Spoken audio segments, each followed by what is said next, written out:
Blog Talk Radio. Hello, folks. How are you doing? I hope you are doing well. It's Danny Tisdale, and it's the Danny Tisdale Show. And as usual, we are talking to some of the incredible leaders, legends, and trailblazers in the world of Harlem, the greatest community in the world. And we especially have an interesting conversation today with the president and founder of Harlem Loss. He's a true leader. Robb Pair brings to the table 30 years of experience as a successful real estate developer and broker, possessing expertise in sales marketing.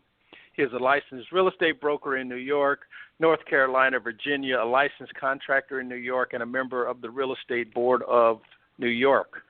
He combines a unique ability for connecting buyers and sellers with the unsurpassed knowledge of the Harlem real estate market. And since 2001, Robb has lived in Harlem, in a Harlem brownstone that he developed by his firm with his family, and is committed, truly committed to ensuring the future growth of Harlem. How are you doing, Robb? I'm doing well. Thank you, Danny. It's great to always have you on the phone, Robb, and especially it's, great to have you on the phone in these challenging times. I always think, and I could be wrong, that it's great to speak to leaders, legends, and trailblazers in these challenging times because usually they have an insight into what's happening in their market, in their with research material, data, just experience in general. So I'm really psyched to talk to you about, real estate in Harlem. But I do like to talk about the person also for those young listeners out there who want to follow in your footsteps. Who got you inspired and involved in real estate, Robb, and why? So looking back, I didn't know I was getting involved in it, but my father died when I was 6, and he ran restaurants and motels, and then my mother was an Avon lady. So she went into real estate to support our family as a single mother. She was 27, and I have 2 sisters. So she got her real estate license, and I kind of just rode around in the car with her like all the kids did in the station wagon and the LTD. Right. And then when she got married, she married who is still my stepfather. He's still with us, Robert Locks, and he was a contractor. So I guess 8, 9, and 10, I started working on job sites to stay out of trouble and make some money. So I kind of experienced my stepfather, Robert Locks, and then my mother, Mary Locks, in 2 different businesses. One was construction and one was real estate. And then I guess it got into my blood over the years. I didn't know it was at the time. Right. But it sounds like just what you said, that sales in some way has been in your life for, I guess, beyond the 30 years of experience that you have in the real estate category. Yes, it has. And as we look at your past, let's quickly come to the future. And here we are with the COVID virus. And I was looking at Governor Cuomo today, and he talked about today being the 103rd day of the virus and its challenges. And on top of that, here we are with protests and the Black Lives Matter movement in Upper Manhattan and around not just the United States, but the globe. How has that changed the real estate market, or can you step back enough to talk about how the changes are happening? I can, Danny, and it's a chance that I may get emotional here. I'll tell you that the COVID thing is one issue, but the Black Lives Matter has really affected me. I'm a white male living in Harlem, and I have to tell your listeners I'm embarrassed. I've truly felt embarrassed for maybe a year and a half, 2 years at being in my own body, and I've never felt that way before. And I just the things that have been going on, I knew it was going to be come to a head. And unfortunately, I'm not happy that it did, but I'm I have a statement on my website about it. I'm in shock. I'm just in shock at how, personally, even me not thinking I had an ounce of racism in me. I have an apology on my website. I apologize for being racist because I just haven't. My head was in the sand to a certain degree until the last couple of years, and I'm embarrassed. So personally, that's how that has affected me, and it's kind of taken over my life a bit. Well, and I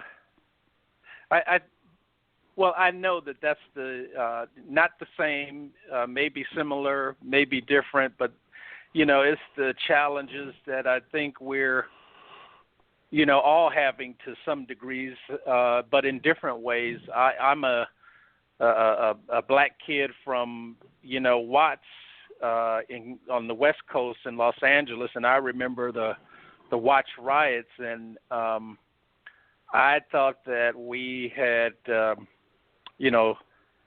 I intellectually thought we had turned the corner, but emotionally I knew that we hadn't, because I still walk the street, looking over my shoulders and looking ahead of me to see who's coming and who's, on the side of me and behind me. And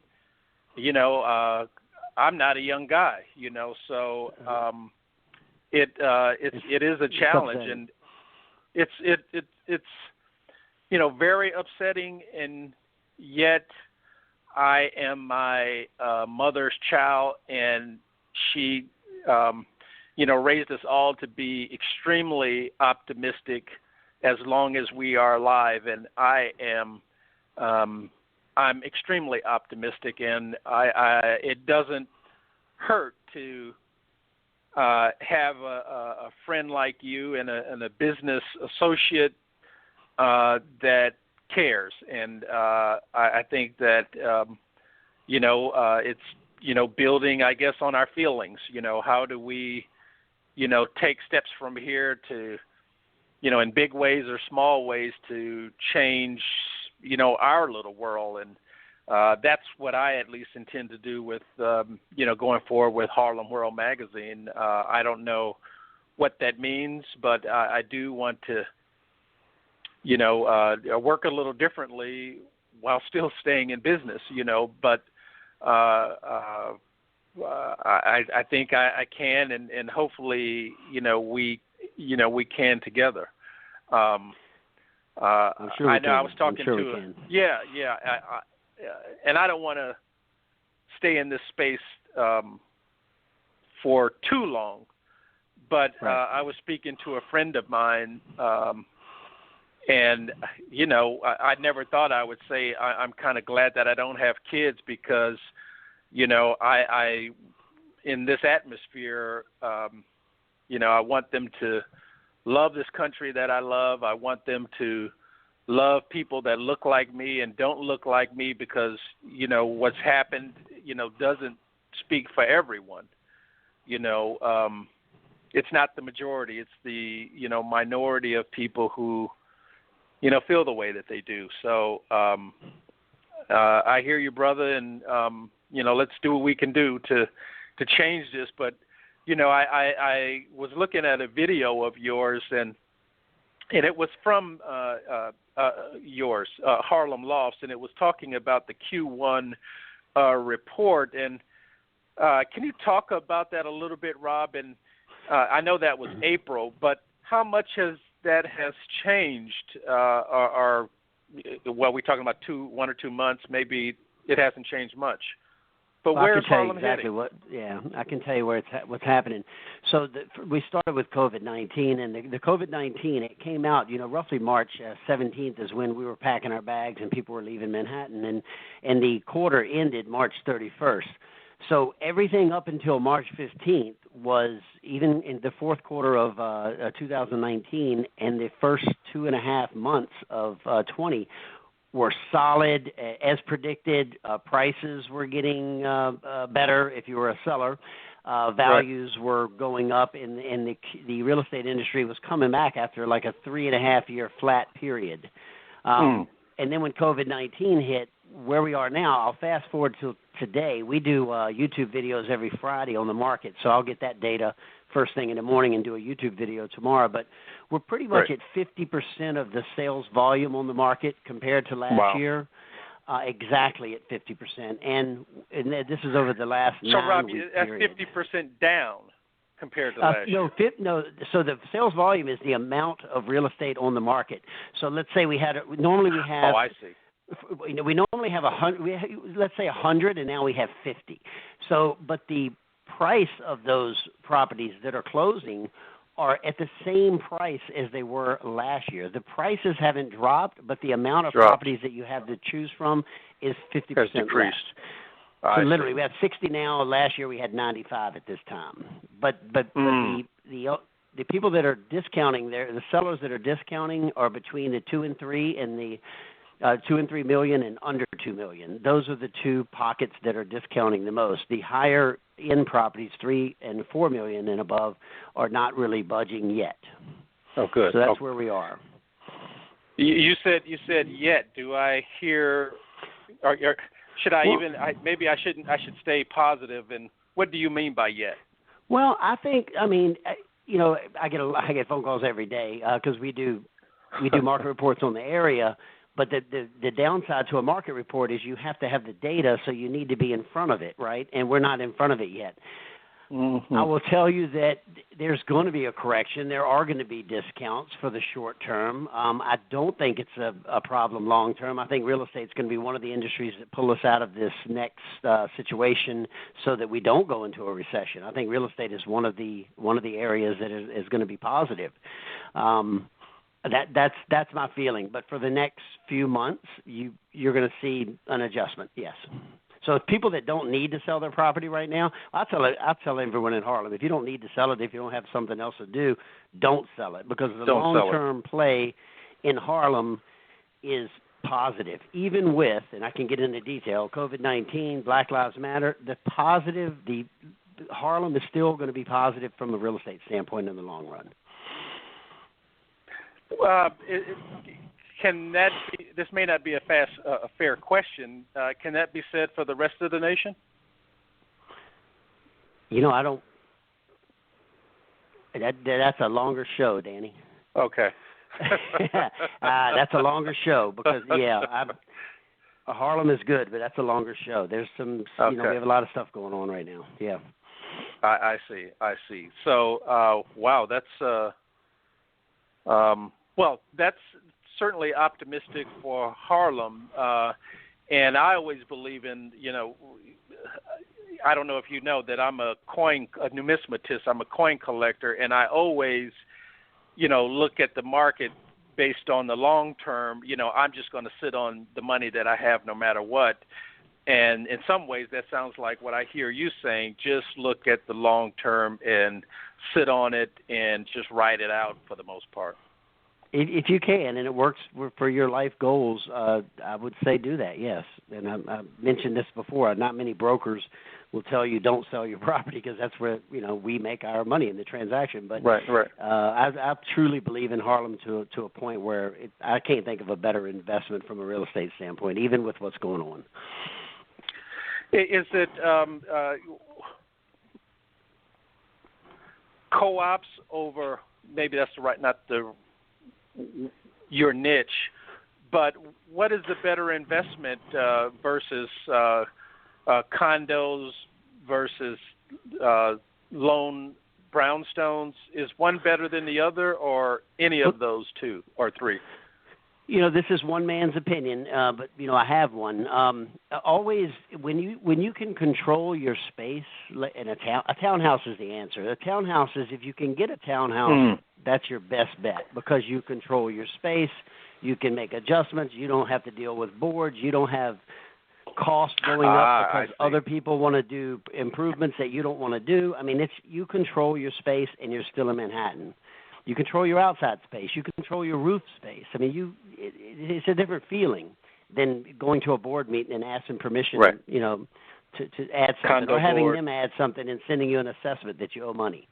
because they wanted to add an awning to the building, right? So I think the control, maybe I'm a control freak. I think I am. I've been told that. So the townhouse gives you more control, yes, and it's a better option. Well, and it sounds like that's what you want under the circumstances where otherwise you're probably at the will of the market, the virus, and so many other things. And I'm going to come back to that statement about the virus in a second because we've reached a halfway point, and I just want our listeners to know they're listening to me, Danny Tisdale, on the Danny Tisdale Show on Harlem World Radio. Harlem World Magazine is an independently owned company, so please hit that orange button at the bottom and become a patron. We're speaking to Robb Pair he's president and founder of Harlem Lofts. And I'm going to bring up another issue, Robb. I did hear, I forget who it was, but someone talking about a second cycle possibly this fall. Is that why you said a couple of months as opposed to the rest of the year? Is that we still have some questions out there of what happens the remainder of the year? Well, I've been in New York 22 years, but I got it in my blood, so I consider myself a New Yorker now. The people that want to stay in New York, everybody was asking themselves questions that they never thought they'd be asking themselves in the last 100 days. Where am I going to live? Where do I want to raise my kids? What's safe? I mean, do I need to be in an urban environment? Do I need to go out a subway every day and share a building with 600 other people in the same lobby and elevator? So these are questions that people ask themselves. And for those of us who want to stay in Manhattan and want to stay New Yorkers, I lived in a high-rise, and I don't want to share a building anymore with 600 people. This has been a world-changing event, so I would prefer to be in my townhouse and my own doorknobs that I touch and my kids touch and not be so crammed up in downtown, Midtown. So I think the townhouse market, whether it's Harlem or Upper West Side, will fare well in the long run with this COVID situation. All right, you investors out there, you hear it. It's the long run. This is the long play. So, Robb, we started off talking about the past.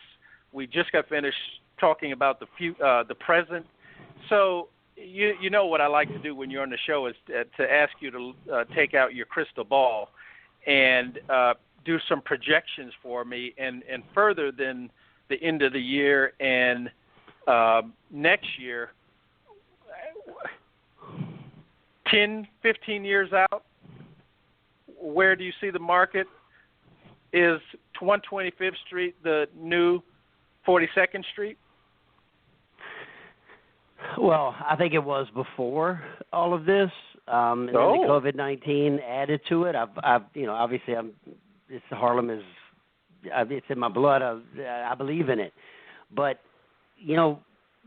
the new situation, not new, but the Black Lives Matter situation that we're dealing with now, where everyone in the world is more involved. I have international friends that are asking me about it, and it's protests in Australia and London. So I think that situation is also going to add to Harlem because, the black community as a whole is even more respected now than it ever has been. I mean, it was respected, and Harlem was the, black enclave, I think the largest in North America. But now the people that are going to want to visit Harlem and the people that are going to live and be in a community of African Americans, I think it's going to be even more so now because it is a community already, and it's getting ready to go to the next level from a community standpoint.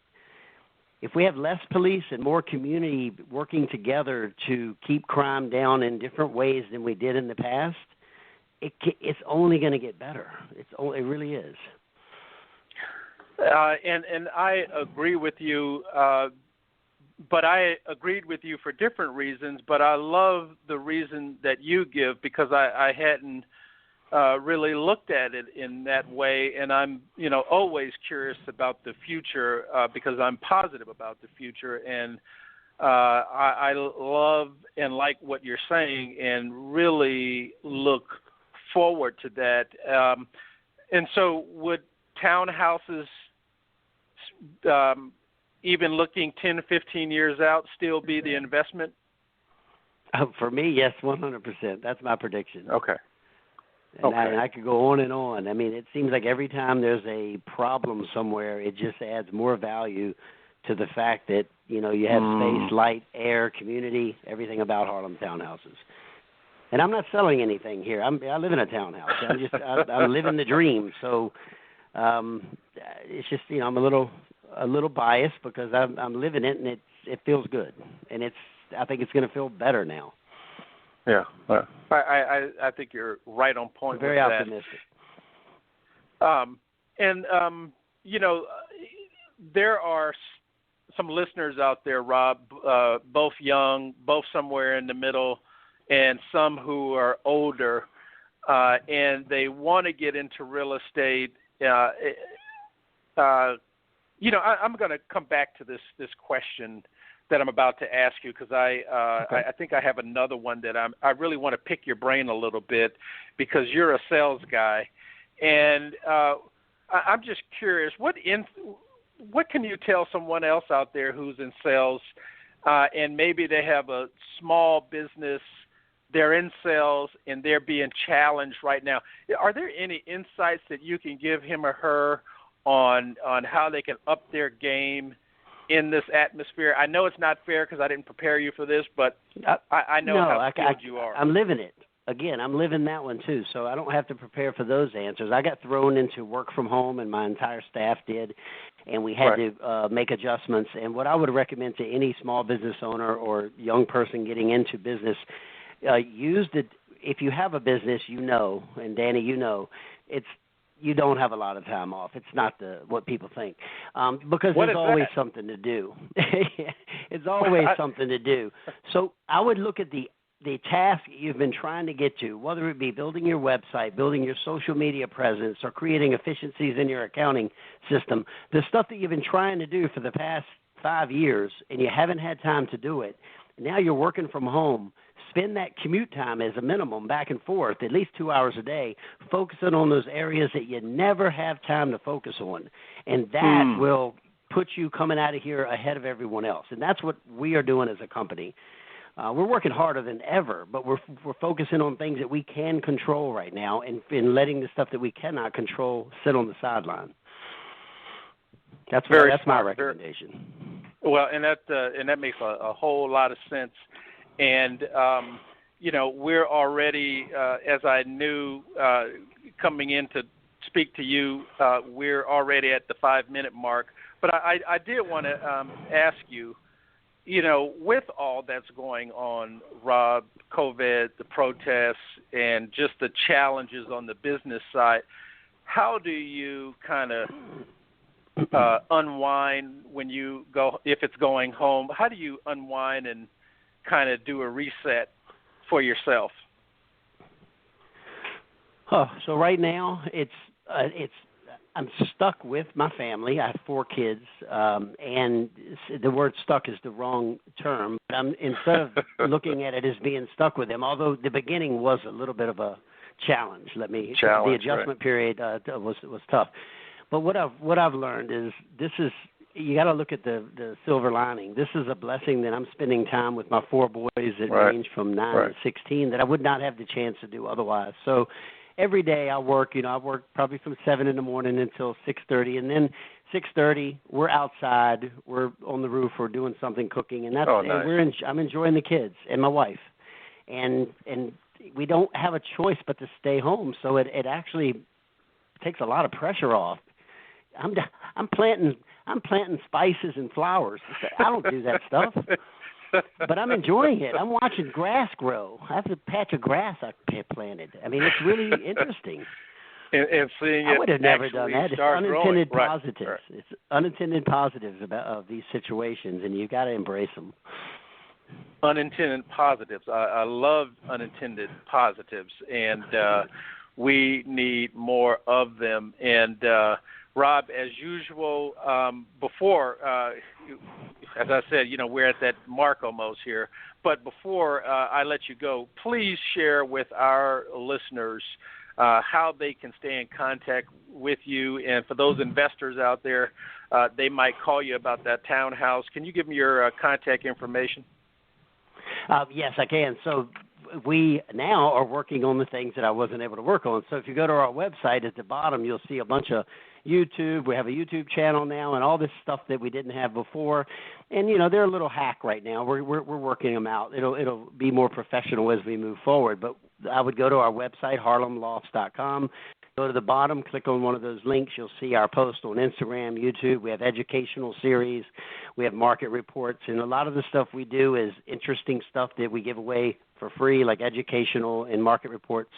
And then if you do need our help, you'll call us later. But we're not a high-pressure sales company. We're just our job is to educate people on the market. And when it's time for them to make a move, hopefully they'll remember who helped them with their education. Certainly. That's our approach. No, and I've loved your approach for years, Robb, and thank you for being on the show. And I wish you the best of luck, and I can't wait till we transition out of this so that we can connect and do some follow-up together. Thanks for being on the show, Robb. I'm looking forward to it. Soon. Okay. Thank you. Thank Bye-bye. you, sir. All right. Talk to you soon. Well, thank you, folks, for listening in. Great conversation with Robb Pair from Harlem Lofts, working in the trenches in real estate and really giving insight into what's happening in the real estate market in Harlem. And reach out to him, make the investments if you are an investor. But stay attuned to what's happening in Harlem and in the world of Harlem at harlemworldmagazine.com. Thank you for listening in. Talk to you soon. Bye-bye.